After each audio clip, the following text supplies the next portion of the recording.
Nkhani inaso imene yangotipeza kumene lero pa 26 November 2024 ndiyo kuti akweni achotsedwa ku chipani cha UTM. Imene itu ikuyenda ma social media kuzera mu kalata imene ikupanga circulate pa social media yolemba kuti akweni takuchotsani mu chipani chifukwa chosasata ngodya za chipani. Ndipo kalata imeneyi ikuyenda ndithu ma social media a UTM akutero, koma a UTM omwewo abwera poyera ndikuzanena kuti iyayi izi ndi zaboza, kalata imeneyi ndi yaboza, akweni sanachotsedwe mu chipani ayi, ndipo amene akupanga zimenezo akulakwira ife a chipani cha UTM, pakuti ngati ali nafe vuto anakangobwera kuzakambirana nafe koma osati kumatchukitsa nkhani imeneyi. Koma chodabwitsa nchokuti a UTM akuti kalata imeneyi ikuyenda ma social media komanso akuti akususana ndi zimenezi, koma anthu ambiri sadakambe zimenezi pa social media zokuti akweni achotsedwa mchipani. Mwina kapena inu munamva, komano anthu ambiri sadazikambe ndithu. Ifeyo tazimveranso kuzeranso pa page yawoyo.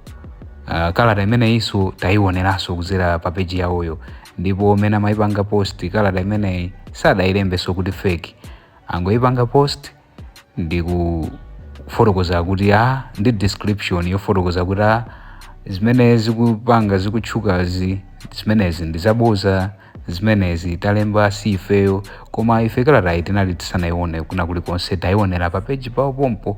So anthu akudabwa nazo kuti kodi zikukhala bwanji, kodi ndi afake, koma a UTM alemba ndithu kuti kalatayi ndi ya fake, ndipo ayika description imene mukuyionayi titawerenge pompano. Nde pala anthu ena amapanga suggest kumanena kuti sono mukuti kalatayi ndi ya fake, nanga bwanji osayilemba mawu kuti fake, kuti at least zioneke kuti kalata iyi ndi ya fake, koma mangoyipanganso post ndi kuyilembera caption.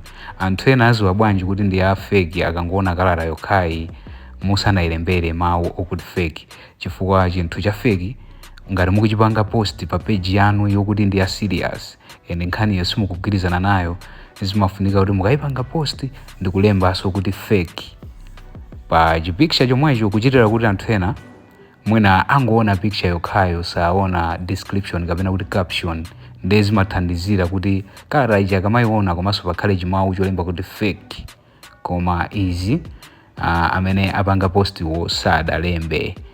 So koma nkhani yayikulu ndiyo kuti achipani cha UTM akana kuti awachotsa akweni mayi Patricia Kaliati mu chipani, akuti nkhani imeneyi ndi ya fake. Ndi ngati inu munamva nkhani imeneyi kwina kwake kapenanso munayiona kalata iyi, zangovuta kuti mwina sanayilembe kuti fake, koma nkhani ndi imeneyo, akuti ndi zaboza. Amayi Patricia Kaliati alibe mchipani chimenechi cha UTM ndipo sadachotsedwe ayi. So padakali pano tiwerenge kalata imeneyi komanso tiwerenge caption kuti achipani cha UTM ayilemba motani.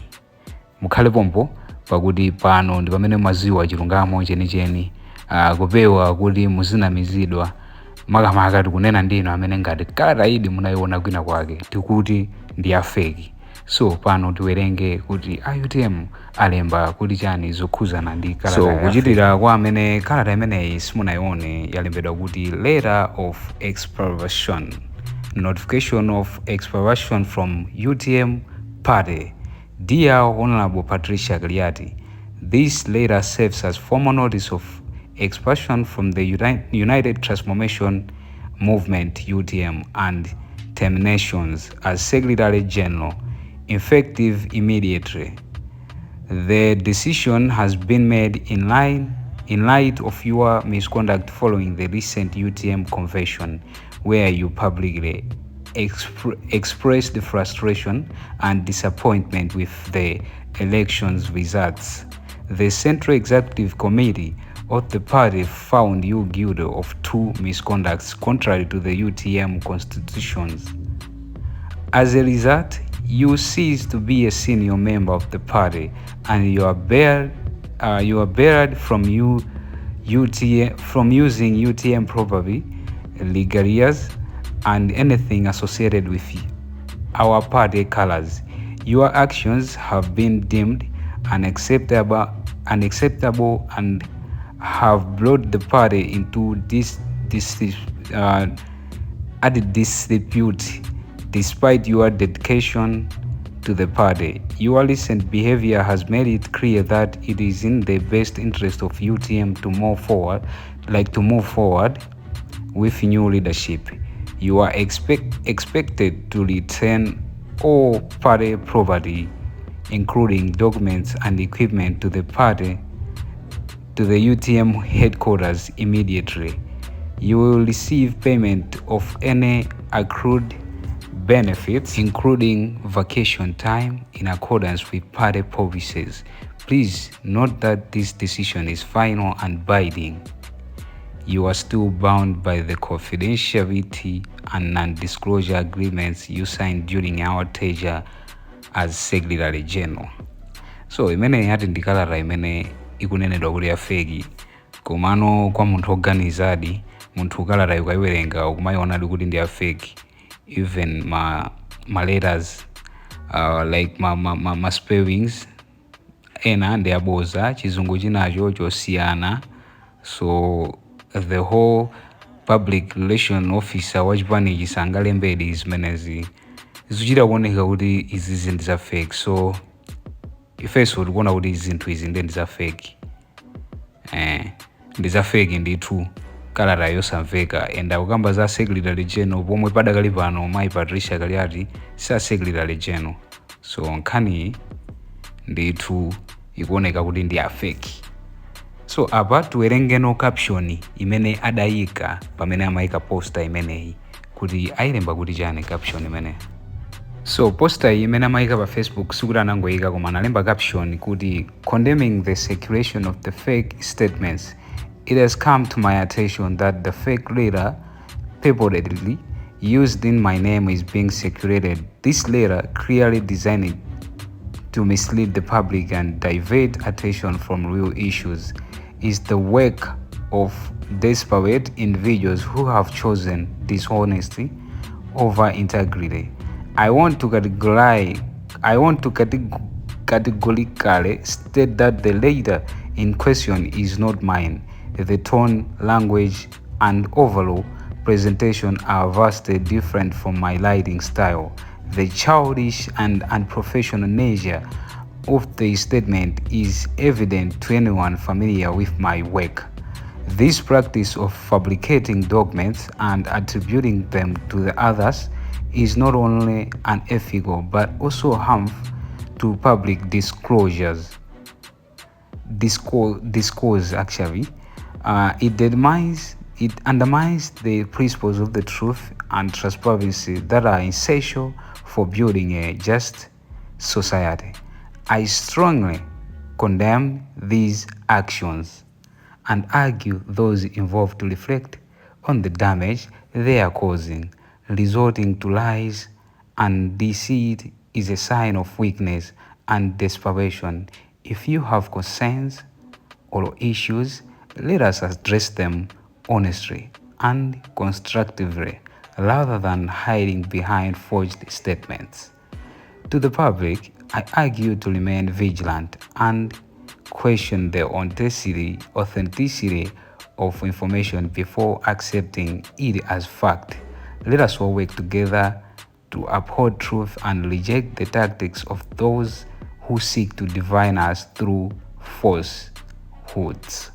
So zimenezi ndi zimene zikuoneka kuti statement imene yachokera kwa Anjawala, a Felix Njawala, chifukwa inalembedwa ndithu kusayinidwa ndi Anjawala. So mwinayo aona kuti ayilembo moteromo ndikuiponya ku page ya UTM. So awo ndi makomenti amene anthu akuyikapo akuti now I know the admin of this page. I think chifukwa kuti caption anayuza first point of view, amakamba kuti ine. So mwina akutanthauza zimene zikuti now I know the one who hold this Facebook page of which ndi Anjawala, mukuganiza kwa amene amakomenta popo.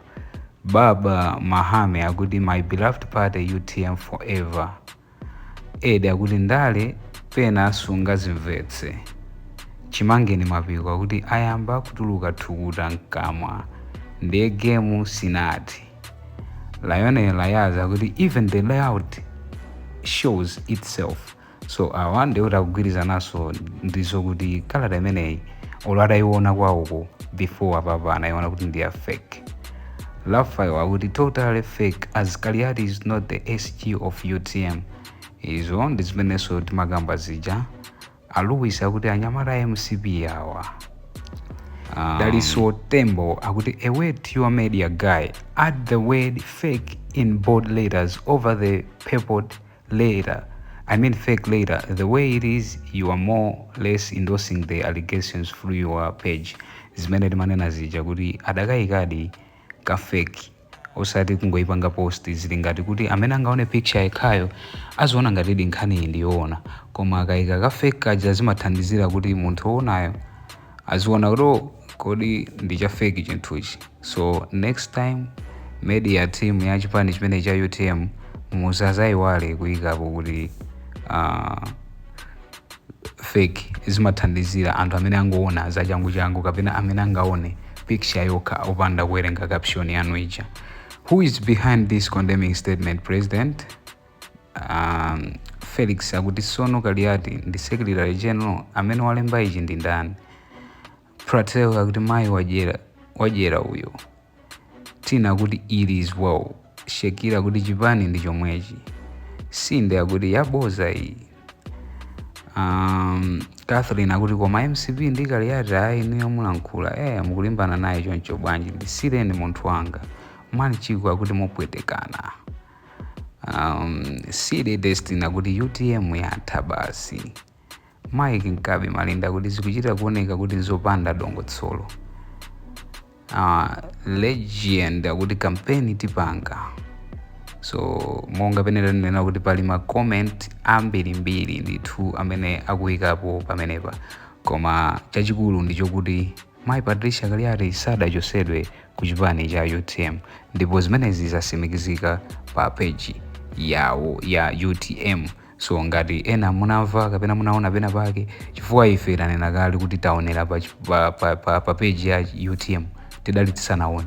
So tazionera pa page ya UTM kuti ati kodi kuli kalata iyi ikuyenda kodi ati kodi zili chonchi. So ngati munali ngati feso nkhani ndi imeneyi ndezachita bwino mazimvera pompa, koma ngati munali mutaona kale ma kalata amenewa kumapanga secret ndi musinthe maganizo. Mai Patricia Kaliati alibe Chipani chimenechi cha UTM sadachotsedwe. Zimenezi wafotokoza ndi Felix Njawala amene ali mneneri wa Chipani chimenechi cha UTM.